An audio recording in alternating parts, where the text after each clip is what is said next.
다이어트 상담 5만 원짜리가 들어왔습니다. 이 정도면은 뭐 거의 개인적으로 전화 통화로 해서 알려줄 수도 있는데 나온 김에 해보죠.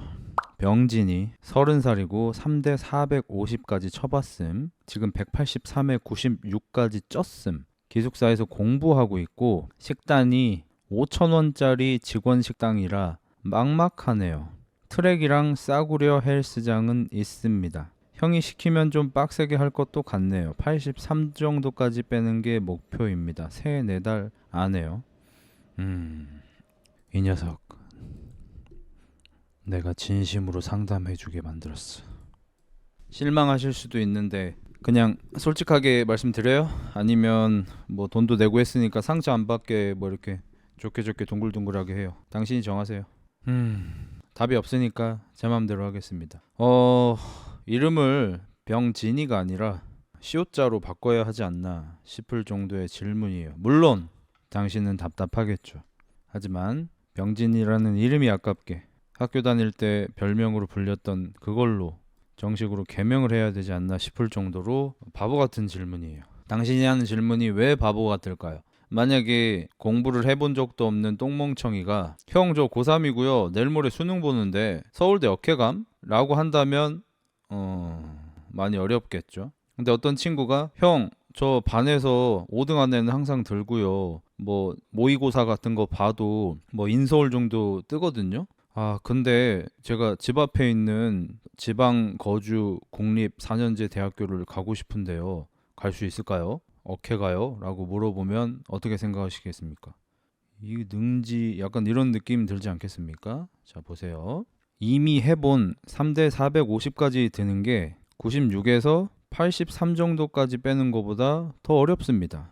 당신은 이미 더 어려운 걸 해냈어요. 거기에 더해서 키가 183에 96kg면은 사실 그렇게 돼지도 아니에요. 왜냐면 웨이트를 했던 사람이니까. 웨이트를 아예 안 한 사람이면 물살일 수도 있어서 돼지처럼 보일 수도 있겠지만 3대 450까지 쳤다면 사실 뭐 운동을 좀 잘 못했어도 어느 정도 가다가 잡혔을 거라는 거죠. 그래서 오히려 183에 83까지 빼면 너무 날씬하지 않나 싶을 정도이겠지만 뭐 그걸 원하신다니까. 그러면 거기에다 지금 기숙사에서 공부를 하고 있어서 5,000원짜리 직원 식당 밥밖에 안 나오니까 막막하다고 하는데 자, 살을 뺀다는 거는 잘 처먹는 게 중요할까요? 안 처먹는 게 중요할까요? 안 처먹는 쪽이겠죠. 그러면 당신이 기숙사에서 5,000원짜리 식사를 하는데 식단이 부실하다면 다이어트에 오히려 도움이 될까요? 다이어트에 방해가 될까요?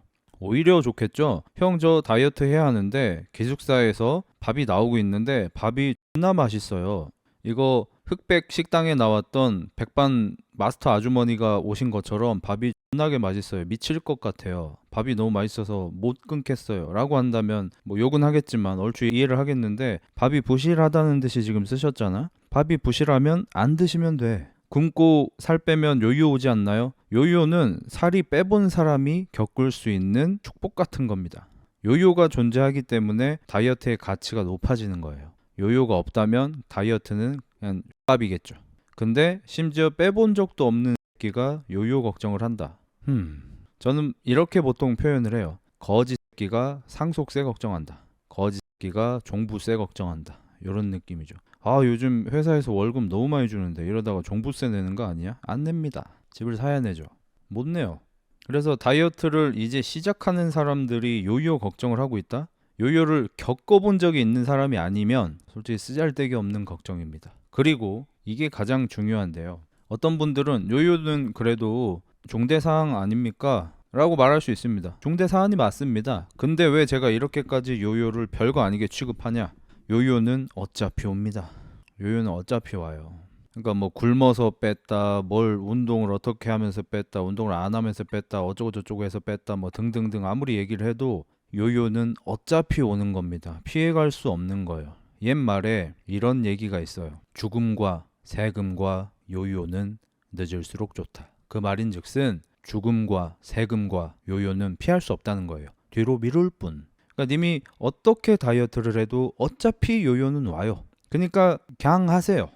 님이 만약에 40살이었다? 조금 더 보드랍게 얘기를 했겠죠. 50살, 60살 아주머니였다. 조금 더 보수적으로 얘기를 했겠죠. 근데 이미 3대 450까지 찍어본 이제 30살 밖에 안 된 키도 183이나 되는 애가, 그것도 뭐 고도 비만도 아니고 적당 통통 정도 되는 애가 이런 얘기를 한다? 이거는 그냥 빡세게 얘기할 수밖에 없어. 그래서 당신이 183에 96이 나가는데 서너 달 안에 13kg를 빼려면 기숙사에서 5,000원짜리 밥이 나오죠? 안 드시면 돼. 안 드시면 요요 오지 않나요? 안 와요. 방금 전에 요요 무조건 온다면서요. 다이어트를 할 때 기숙사 밥을 안 먹어서 요요가 오는 게 아니에요. 요요가 오는 이유하고 아무 상관이 없어. 요요는 지금 당신이 뭘 안 쳐 드셔서 요요가 오는 게 아니고요. 살을 뺀 다음에 뭘 쳐 드셔서 요요가 오는 거예요. 근데 그럼 지금 님이 걱정해야 될 거는 나중에 살을 뺀 다음에 내가 뭘 쳐 드시면 어떡하죠? 요요 걱정이라면 이 얘기를 해야 되는 거야. 근데 기숙사 밥을 안 먹으면 요요가 오지 않나요? 기숙사 밥을 안 먹는 걸로 요요가 오진 않아요. 나중에 다시 처먹을 때 요요가 오는 거지. 그러니까 아무 죄 없는 공복 상태한테 무슨 탓을 돌리지를 마세요. 공복 상태, 절식, 단식, 죄가 없어 얘들은. 다시 처먹는 게 문제인 거지. 쟤 보세요. 술이랑 치킨만 안 먹어도 안 찜. 나 쪄요. 술 안 먹는 채식주의자 중에 비만인 사람 널렸어요. 그러니까 저런 사람들도 만약에 자기가 잘 못하는 것에 있어서 쉽게 얘기하면 발끈할 거예요.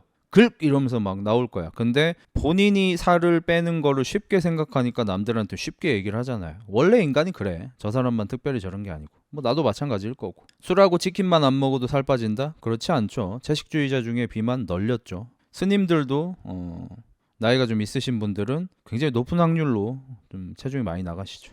자, 그러면 저 친구가 살을 빼려면 어떻게 해야 될까? 자, 공부하고 계셔. 직원 식당에서 이제 밥 먹는 시간이 있겠죠. 그러면 다른 사람들이 밥 먹으러 갈 때 님은 운동화 끈을 동여 매세요. 그리고 트랙으로 나가서 뛰시면 됩니다. 얼마나? 못 뛸 때까지. 그리고 돌아와서 샤워하고 물 많이 먹고 공부하시면 돼요. 그러면 세네 달 필요도 없죠. 한 두세 달, 길면 3달, 짧으면 한두 달이면은 83까지 빠집니다. 그리고 그걸 유지하는 거는 이제 또 당신의 몫이죠. 그럼 보통 그런 거를 해내는 사람의 특징이 뭘까요? 남들이 즐거운 시간을 보내는데 괴로운 시간을 견뎌내는 사람. 이 사람들의 특이 뭘까요?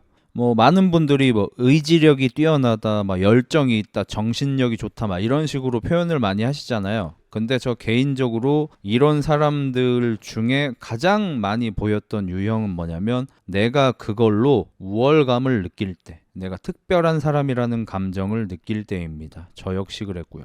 다른 사람들이 지금 밥을 먹고 있어. 공부를 하는 사람들이야. 성인인데도 공부를 하는 사람들이야. 쉽진 않죠. 학생 때보다 더 힘들죠. 성인 돼서 공부하는 게. 근데 어떤 사람은 남들이 밥 먹고 커피 한잔하고 담배 한 대 피고 사람들이랑 잡담하는 그 황금 같은 점심시간에 밥을 안 먹고 트랙에 나가서 달리기를 하고 찬물로 샤워를 하고 맑아진 정신으로 다시 공부를 해내는 그런 사람들이 있는데, 그런 사람들이 정신력이 뛰어나고 뭐 멘탈이 좋고 이런 것들도 물론 있겠죠. 의지가 뛰어나고 뭐 이런 게 있겠죠. 없지 않겠죠. 근데 그거보다 더 중요한 게 뭐냐? 그 행위를 하면서 우월감을 느끼고 내가 남들보다 특별한 시간을 보내고 있다는 것에 자아도취된 상태인 사람이 많습니다. 솔직히 그렇습니다. 그리고 그게 나쁘다고 생각 안 하고, 제가 그래서 헬스를 처음 시작할 때 뭐 초보자는 장비 차지 마라, 민소매 입지 마라, 뭐 하지 마라 이런 걸 존나 싫어하는 거예요. 왜냐하면 그 맛에 하는 거거든.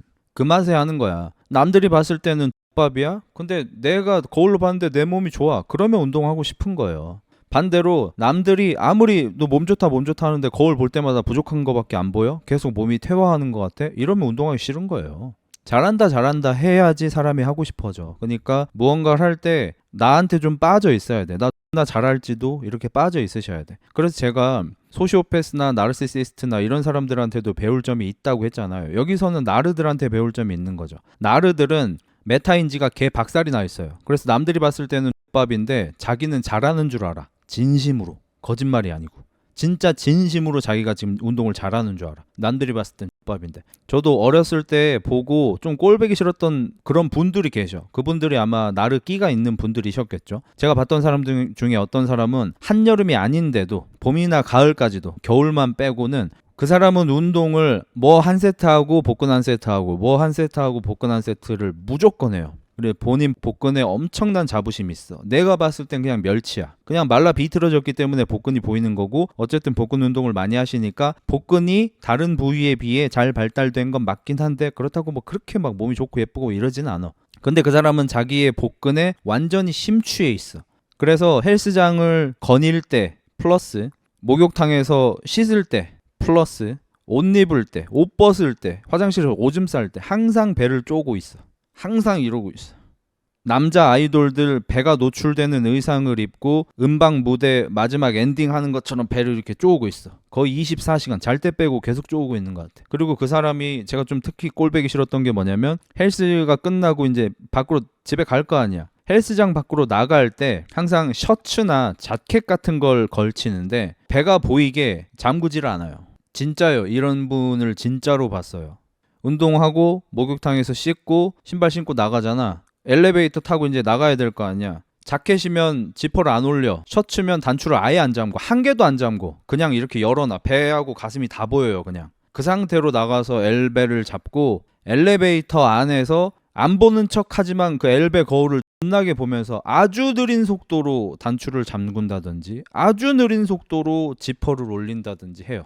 그래서 헬스장 건물 밖에 나갈 때까지도 복근을 좀 보여주면서 다녀. 나는 그 사람이 좀 꼴 보기 싫었거든. 근데 나중에 생각이 바뀌었어. 저 사람은 저게 지금 삶의 원동력이야. 그게 삶의 낙이야. 저 사람한테 저거 못하게 하면 죽어. 진짜 하기에 냅둬야 돼 그냥. 그리고 심지어 그분은 어느 정도 근거는 있잖아. 진짜 아예 뱃살밖에 없는데 나 복근 있음 한 게 아니잖아. 구라는 아니잖아. 근거가 어느 정도 있잖아. 그래서 얘가 나르시시스트라고 안 하고 나를 끼가 있다고 한 것뿐이에요. 마찬가지로 님이 점심시간에 가서 트랙을 뛰어? 이때 나는 막 의지력이 뛰어나서, 나는 막 개쩌는 열정을 가져서, 이런 마음가짐으로 남들 그렇게 노는 시간에 내가 가서 뛴다? 못 뜁니다. 그 3개월도 못 가요. 3개월이 뭐야? 한 달 할까 말까. 보통 사람들이 그런 마음을 먹고 나 오늘부터 다이어트, 나 내일부터 식단 조절 어쩌고저쩌고 마음을 굳게 먹고 무언가 하잖아요. 한 달 정도 봅니다. 의지력 진짜 센 사람들이 3개월 딱 하고 보통 한두 달 사이에서 무조건 그만둬요. 근데 반대로 자아도취되어 있는 사람들 있죠. 밥 먹으러 가는데 어떤 새끼가 트랙 뛰고 있는 거야. 야, 쟤 뭐야? 야, 쟤 점심마다 뛰잖아. 왜 뛰어? 몰라. 뭐 다이어트 하는데. 아, 진짜? 그냥 뭐 나중에 시간 날 때 하면 되지. 뭐 굳이 저걸 점심에 왜 하지? 우리 뭐 보라 이건가? 우리한테 자랑하는 건가? 아, 몰라. 뭐 막 이런 식으로 막 비웃음을 듣는다고 쳐봐. 알바노. 나는 지금 너네보다 우월한 행위를 하고 있어. 지금 달리는 나한테 빠져 있어. 남들이 봤을 때는 내가 달리는 게 전혀 멋있지 않지만 나한텐 멋있어. 그리고 내가 산 운동화, 내가 뛸 때 입으려고 산 옷들 나 착장해봤는데 너무 멋있어. 나한테 취한 상태로 뛰는 새끼 있잖아. 그 새끼는 1년이고 2년이고 뛰어요. 걔가 그만 뛰게 되는 경우는 의지력이 부족해지고 의지 박약이 되고 더 이상 못하겠다, 너무 힘들다 이런 생각이 들 때가 아니고 자아도취가 끝날 때 그 사람이 그만두게 되거든요. 근데 그런 식으로 운동을 하면 점점 실력이 늘 거 아닙니까? 자아도취에서 잘 안 빠져나오죠. 그냥 그런 새끼들이 오래 가는 거야. 범부 따위가 내 행위를 이해할 수 있을 리가. 그래서 그럼에도 불구하고 이런 진짜 나르시시스트들, 그러니까 이런 나르끼가 있는 분들 말고 진짜 나르시시스트들은 뭐가 문제예요? 그런 행위를 남을 공격하면서 느낀다는 거죠. 그냥 나르끼가 있고 자아도취가 좀 있고 자존감이 굉장히 강하고 자신감이 너무 넘쳐흐르고 이런 사람들이 주변 사람을 좀 불편하게 할 수는 있어요. 좀 꼴보기 싫을 수 있어. 저 새끼 씨발 몸 안 좋은데 왜 민소매 입음? 저 새끼 3대 200 드는데 왜 파워벨트 참, 이런 식으로 남들이 왠지 조금 거슬리는 행동들을 하긴 해. 이런 유형들이. 근데 남한테 피해를 주진 않죠. 근데 진짜 나르들, 진짜 나르시시스트들은 이렇게 긍정적인 행위를 하면서 남다름을 느끼는 게 아니에요. 남들 밥 먹는데 가서 달리기 하면서 남다름을 느낀다? 아니죠. 다른 사람을 공격할 때 남다름을 느끼죠. 복근 운동을 엄청 열심히 하면서 자켓을 풀어헤치고 남다름을 느낀다? 아니죠. 몸 좋은 어떤 사람을 공격하고 내려치면서 남다름을 느끼죠. 이러니까 진짜 나르시시스트들은 보통 적이 너무 많고 다른 사람들한테 피해를 너무 많이 주고 그래서 사회 악인 거예요. 그냥 나르끼가 있는 사람하고 다르고 요걸 잘 구별해서 보셔야 돼. 그러면 이 그냥 나르끼가 있는 사람은 오히려 자신감이 있는 사람이죠. 자존감이 강한 사람이죠. 근데 진짜 병적으로 나르시시스트들은 자존감이 개박살나 있고 열등감 덩어리고 피해의식 덩어리이기 때문에 남을 공격해서 남을 낮춰야지만 자기가 정상처럼 보이는 거예요. 그러니까 완벽하게 다릅니다. 이 두 사람은. 완전히 다른 거예요. 이걸 구별을 잘 하셔야 돼. 그래서 여러분도 나르로부터 무언가를 배우고 싶다. 저도 나르로부터 무언가를 배웁니다. 이런 모습을 배우는 겁니다. 내가 뭘 해? 남의 눈치를 보지 않는 거죠. 내가 그거 한다는데 뭐 어쩌라고. 내가 너한테 피해줬어? 피해 안 줬잖아. 이런 건 거죠. 이런 마음가짐이 너무 부족하신 분들은 심지어 내가 뭘 살 때도 눈치를 보셔. 헬스로 치자며 흑자형 저 데드하는데 악력이 너무 부족해서 그런데 스트랩을 사도 될까요? 사면 되지. 왜 물어봐. 아 그게 사실 제가 데드를 80kg로 하거든요. 100도 못 드는데 스트랩 끼기가 좀 막 이런 애들이 진짜로 있습니다. 우리나라에 특히 그런 사람들이 많죠. 미국에 그런 사람이 많이 있겠냐고. 우리나라엔 그런 분들이 계셔. 형 제가 3대 400밖에 못 드는데 파워벨트 SBD 걸로 사도 될까요? 아 그걸 누가 말려. 네가 사고 싶으면 사는 거지. 아 근데 왠지 눈치가 보였어. 이런다니까? SBD 벨트 35만 원이 나오는데 어쩌라고 씨발 그 거지가 사는 게 문제지 네가 사는 게 문제냐고. 근데 실제로 그런 분들이 계셔. 막 달리기를 하시는데 달리기를 뭐 잘 못 뛰는 사람인데 제가 카본화를 사도 될까요? 막 이런 걸 막 물어봐 진짜. 아 사고 싶으면 그냥 사. 남한테 피해줬냐고. 네가 파워벨트를 사든 카본화를 사든 자전거를 타는데 저도 못 타는데 뭐 기암급을 사든 네가 운전을 못 하는데 스포츠카를 사든 남한테 피해줬냐고. 아직 사고 안 냈잖아. 사고 내면 이제 쓰임마생하고. 오히려 이런 분들은 나르들한테 사는 방법을 배우셔야 돼. 저도 배우고 있고. 카본화 신고 초보가 달리면 다칠 텐데 개소리죠. 개소리라고 황용조가 그러던데. 황용조 씨의 기준은 우리가 생각하는 것보다 존나 높습니다. 초보가 카본화 신으면 다친다? 황영조 씨 기준에서는 그분이 생각했을 때 초보자, 초급자, 달리기를 시작하시는 분들조차도 존나 열심히 뛰는 사람이야. 일반인 기준에서는. 헬스로 치면은 3대 300 한 요 정도는 드는 사람인 거야. 근데 여러분 지금 길바닥에 나가가지고 아무 남자한테 3대 300 들면은 지금 100만 원 드릴게요 하면 들 수 있는 사람 얼마나 될 것 같습니까? 10% 될 것 같아요? 안 돼요. 5% 될까요? 한 5%쯤 될 것 같습니다. 없어. 달리기도 마찬가지야. 카보나를 신고 부상을 당할 정도로 뛰는 새끼가 얼마 없어. 그냥 다 좀 뛰고 말어. 근데 황영조 선수 같이 엘리트 체육인들 중에서도 거의 막 정점까지 찍어보고 이런 분들은 주변에 있는 사람들이 이미 너무 뛰고 있으니까 초보자들이 카보나 신고 엄청 많이 뛰다가 다칠 걸 걱정을 하신단 말이야. 대부분의 새끼들은 카보나 신고 다칠 정도로 뛰지도 않아요. 그냥 며칠 뛰고 말어. 그냥 신발장에 놔. 그러면은 아 카보나 산 거 너무 아깝다. 뭘 아까워. 경험해 봤잖아. 내 의지력이 얼마 개벽신인지 알았잖아. 그걸 아는데 쓴 돈이야. 이 정도면 싼 편이지. 이게 골프였어 봐. 이게 오토바이나 자동차였어 봐. 돈 수백 수천 개죠. 카본 운동화 그 30만 원짜리 하나 사고 내 의지력이 개벽신이구나. 다음부터 과소비하지 말아야지. 알았으면 싼 거지 30만 원이면. 그러니까 이런 걸 보실 때 물론 제가 뭐 이래라 저래라 하는 건 아니지만 황영조 같은 뭐 되게 위대한 분이 얘기했다고 해서 다 고지고대로 들으실 필요가 없는 게 모든 얘기는 사람에 따라 정답일 수도 오답일 수도 있는 거예요. 그리고 제가 지금 재활 트레이닝을 받고 있잖아요. 저를 재활 트레이닝 해주시는 분이 모두 뭐 맞는 얘기만 하고 그 사람이 정답이고 이건 아니겠지만 이제 그분도 나이가 꽤 있으세요. 그래서 옛날부터 아주 오랫동안 이걸 봐왔기 때문에 그리고 학문적으로도 최신 학문적으로도 이 물리치료, 재활치료에서는 개별성을 첫 번째로 꼽는다고 해요. 저도 이제 그분한테 들은 거 그냥 그대로 씨부리는 것 뿐입니다. 그게 뭐냐? 똑같은 행위, 그러니까 똑같은 부상을 가진 사람들이 여러 사람이 있을 거 아니에요. 그 사람들한테 똑같은 걸 시켜도 누군 아프고 누군 안 아파요. 이게 개별성이에요.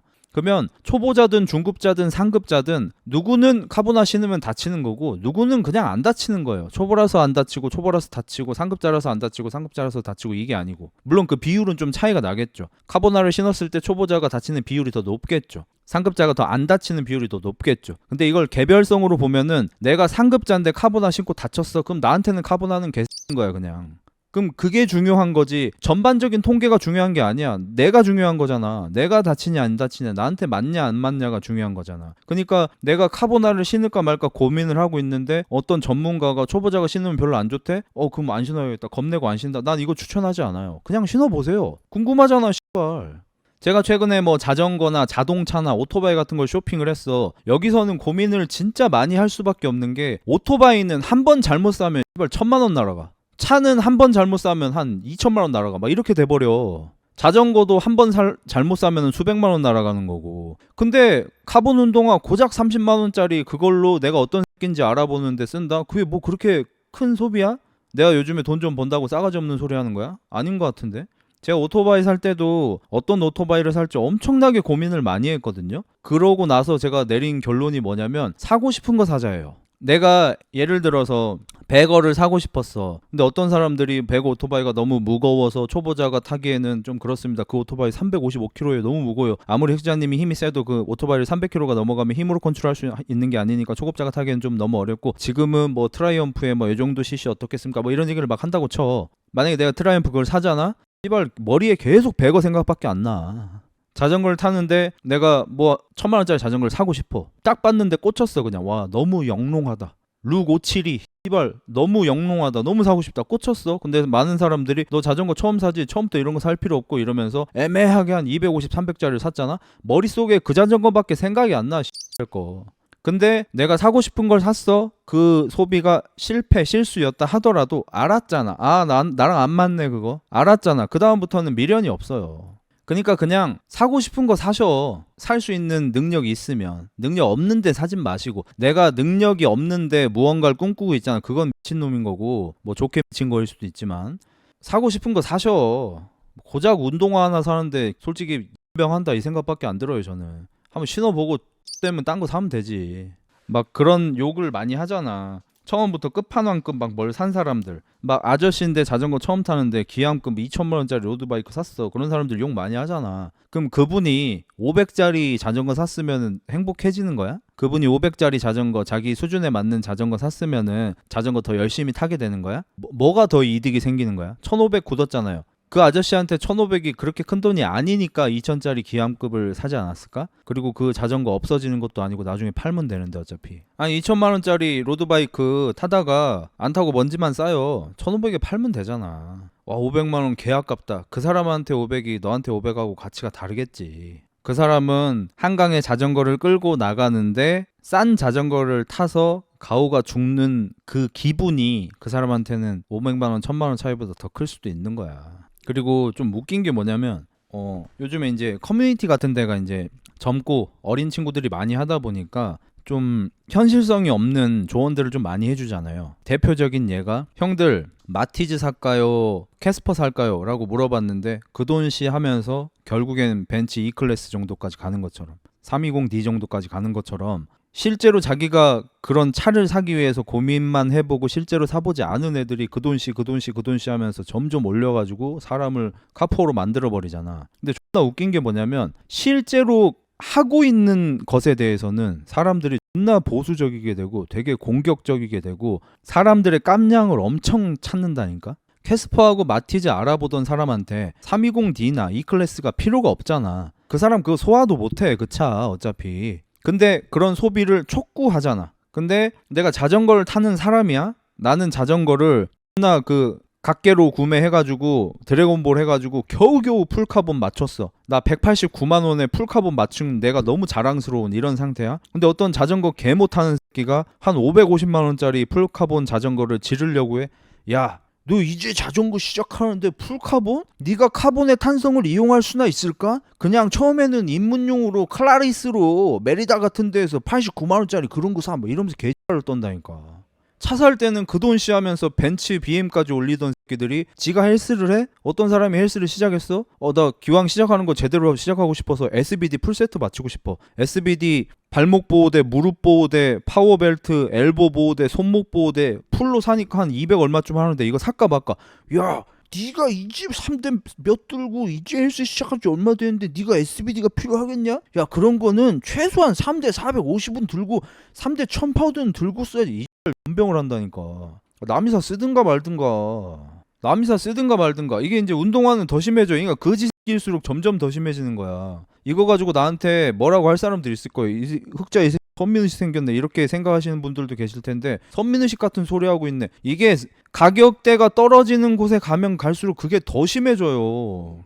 예를 들어서 요즘에는 일반 분들도 많이 치는 골프를 봅시다. 저는 골프 잘 모르니까 혹시 제가 틀렸으면 알려주세요. 골프 하는 사람들끼리 모였어. 어떤 사람이 골프채를 뭐 한 3천만원짜리 샀다고 쳐. 그 정도 실력이 안 되는데. 근데 그 사람한테 야 너는 실력도 안 되는데 골프채를 3천만원짜리 별이 5개짜리를 사냐? 이러면서 개잘 떠는 사람이 많이 있어요? 아니면은 그냥 와 씨발 부럽다 하고 뒤에 가서 와 씨발 그거 어떻게 샀지 막 이러고 맙니까? 난 후자 쪽일 거라고 생각하거든. 근데 가격대가 싼 쪽으로 가잖아. 헬스, 길바닥 달리기 이런 쪽으로 가면은 존나 참견을 많이 해. 이게 그지근성이라니까 진짜.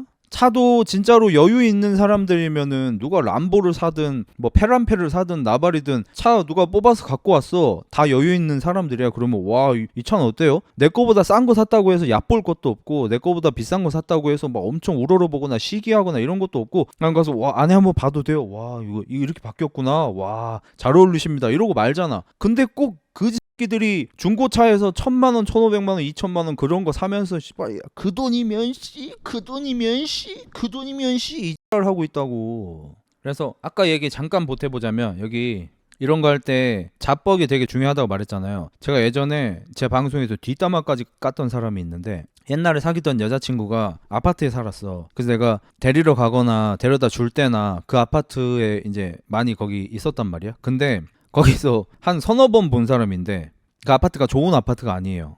지금 주공 아파트 나와서 지금 생각났어. 그 아파트가 주공 아파트야. 그러면 그렇게 좋은 아파트는 아닐 거 아니야. 근데 그 아파트에 사는 사람인 것 같아. 거기서 자주 보이는 거 보니까. 근데 그 사람이 골프를 치나 봐. 근데 누구랑 같이 치나 봐. 다른 사람들이랑. 그 사람이 차가 있는데 같이 가는 사람을 그 사람이 픽업을 해주나 봐. 그러면 그 사람이 꼭 골프 가방을 자기 트렁크에 넣어놓고 기다리면 되잖아. 골프 가방을 차에 넣기는커녕 밖에서 그 골프 가방하고 함께 골프 치러 갈 사람을 기다려. 나도 이제 여자친구 기다린다고 꽤 오래 그 주차장에 있어 본 적도 있는데 10분 20분을 그러고 있어. 그러니까 골프 가방 차에 싣고 운전대에서 기다리고 있다가 오면은 같이 출발하면 되잖아. 반드시 집에서 골프 가방을 메고 나와. 차에 실어놓으면 되는데 메고 나와. 그리고 트렁크는 열긴 열어. 그리고 그 앞에서 그늘같이 이렇게 만든 다음에 골프 가방을 열고 골프채를 막 뺐다 넣었다 막 이렇게 하고 막 가방 맸다 내렸다 이 지랄을 10분 20분을 해. 그러면 같이 골프 치는 사람이 나와. 그럼 그 사람 오면은 같이 골프 가방 싣고 같이 가는 거야. 이걸 보고 난 미친 새끼인 줄 알았어 처음에. 주공 아파트에서 프라이드 타면서 골프 치는 게 저렇게 자랑스러울 수가 있나? 이게 맞나? 이런 생각을 존나 했거든. 근데 최근에는 생각이 완전히 바뀌었어요. 그 새끼는 존나 행복한 거야 지금. 야, 주공 아파트 살면서 프라이드 끌면서 그 새끼보다 행복한 사람이 없어요 지금. 걔 지금 그 아파트 단지에서 제일 행복한 새끼야. 그 시간만큼은. 그걸 왜 욕해? 그걸로 그렇게 행복하시다면은 그걸 왜 욕하냐고. 너무 행복하잖아. 삶의 낙이잖아 그게. 그게 인생 즐기는 건데 그 당시에 저처럼 그런 걸 보면서 그 사람의 급, 깜냥, 수준, 주제 이런 걸 짚으면서 네 주제에, 네 수준에, 네 실력에 그런 걸 해도 되냐 맞냐 이런 걸 막 하는 새끼들 있지. 이 새끼들은 NPC가 맞아. 그 당시에 나도 NPC예요. 얘들을 무시하고 그냥 자기 주관대로 자기가 행복하게 살아가시면 돼. 남한테 피해만 안 주면. 그 사람이 골프채 어깨에 메고 있어서 누구한테 피해 줬어요? 지 어깨만 아프지? 그 새끼가 길바닥에서 골프채 만지작거린다고 누구한테 피해줬어요? 아무한테도 피해를 준 게 아니잖아. 근데 남의 눈치 왜 보냐고. 그래야 행복해요. 남의 눈 신경 쓰지 말고. 그런데 그런 애들이 사기꾼이더라고. 프라이드로 뭔 사기를 쳐. 프라이드로 무슨 수로 사기를 쳐 이씨.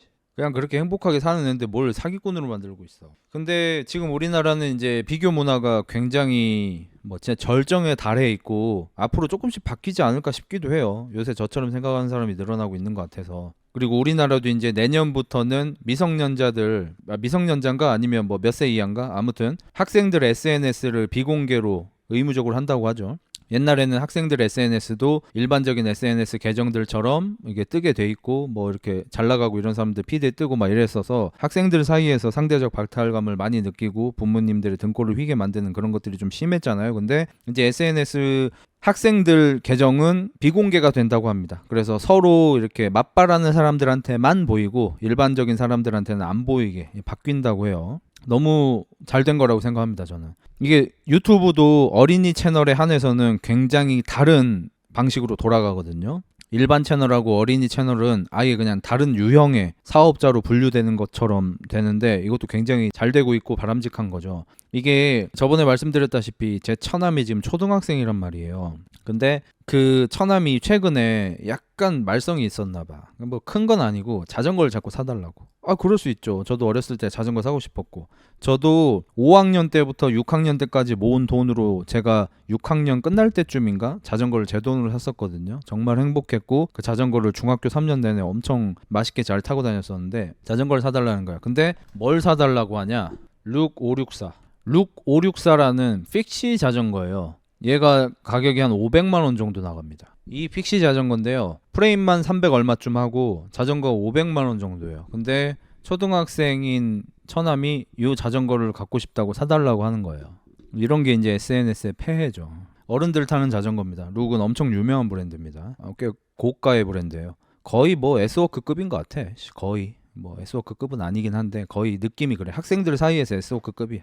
이게 그 윈드브레이크라는 웹툰을 시작으로 해서 픽시가 유행을 탄 거는 굉장히 오래됐죠. 이제 10년 정도는 된 것 같아. 한풀 꺾였다가 요즘에 다시 이제 재유행이 되고 있는데, 픽시 자전거의 문제는 원래 뭐였습니까? 노브레이크다 보니까 위험하다. 애들이 그리고 픽시 자전거로 묘기 같은 걸 부리려고 하니까 좀 사고가 많았어요. 이런 게 이제 문제였는데, 최근에는 이 자전거를 타는 학생 인구가 늘어나다 보니까 남들보다 튀는 자전거, 좋은 자전거를 사고 싶어 하는 마음은 너무 순수하게 누구나 다 그럴 수 있으니까 그런 마음들이 커져서 이제 학생들이 사고 싶은 자전거의 평균이 500만 원대까지 올라와 버린 거예요. 아무리 물가가 상승하고 어쩌고저쩌고 했다 한들, 제가 초등학교 5학년부터 6학년까지 1년 넘게 용돈을 모아서 10만 원도 안 하는 자전거를 사고 행복했던 시절과 비교해 보면, 요즘에는 SNS 같은 걸 보고 우와 이거 너무 멋있다, 이거 진짜 멋있다 하고 나서 엄마 아빠 나 이거 사줘요, 이거 뭔데, 자전거 얼마인데, 500 얼마, 이렇게 돼버리니까 이 세상이 너무 많이 바뀌어버리고 있다는 거죠. 지금 이 정도 자전거라면 제가 탈 만한 자전거 가격대죠. 그리고 저는 제 처남보다 연봉이 한 1억 배 정도 높겠죠. 제 처남은 마이너스 인생이니까. 아무튼 그런데 이게 성인 남자도 못 사는 사람이 더 많을 정도의 자전거를 초등학생이나 중학생 애들이 갖고 싶어 하는 세상이 되어버렸어요. 이걸 우리 때로 치환을 해봅시다. 제가 그 나이 때 갖고 싶었던 거는 게임기, 빼미컴 같은 거. 빼미컴 사서 팩이 한 5개만 있었으면 좋겠다, 이런 게 꿈이었어. 근데 내가 그 나이 때 갑자기 우리 아버지 차가 그때 소나타인데 소나타 가격쯤 되는 자전거를 사달라고 하는 그런 꼴이 되는 거죠. 세상이 너무 변해버렸어. 그럼 이게 뭐가 문제냐? 요즘 학생들이 문제냐? 당연히 아니죠. 그러니까 옛날 분들 중에서 막 요즘 애들한테 요즘 애들은 뭐가 어떻다 진짜 다 개 같은 소리라니까. 그냥 인간은 환경을 이길 수 없어요. 환경을 이길 수 있는 인간 개개인은 있을 수 있겠죠. 근데 대다수의 인간이 환경을 어떻게 이깁니까? 씨발 환경대로 사는 거지. 그러면 학생들이 이런 걸 원할 수밖에 없는 환경이 조성되어 있는 걸 학생들 탓을 하면 안 되죠. 그냥 이런 세상이 된 거잖아. 그러면 이걸 SNS나 뭐 유튜브나 이런 것들을 학생들이 한정해서는 어느 정도의 통제와 조절이 필요한 거죠. 그리고 학생들이 아무래도 요즘에는 유튜버나 연예인들을 많이 선망하다 보니까 그 사람들이 쓰고 타고 하는 것들을 좀 갖고 싶은 마음도 있을 거고, 근데 그 사람들은 그 학생들의 부모님보다도 돈을 훨씬 잘 버는 사람들인데, 요즘에 이제 학생들이 픽시를 엄청 많이 탄대요. 그래서 저도 궁금해가지고 어제 오늘 유튜브로 좀 찾아봤는데 애들이 엄청 많이 타긴 하더라고, 픽시를. 좋은 면도 있긴 합니다. 좋은 면이 뭐죠? 오토바이를 안 타는구나 이제.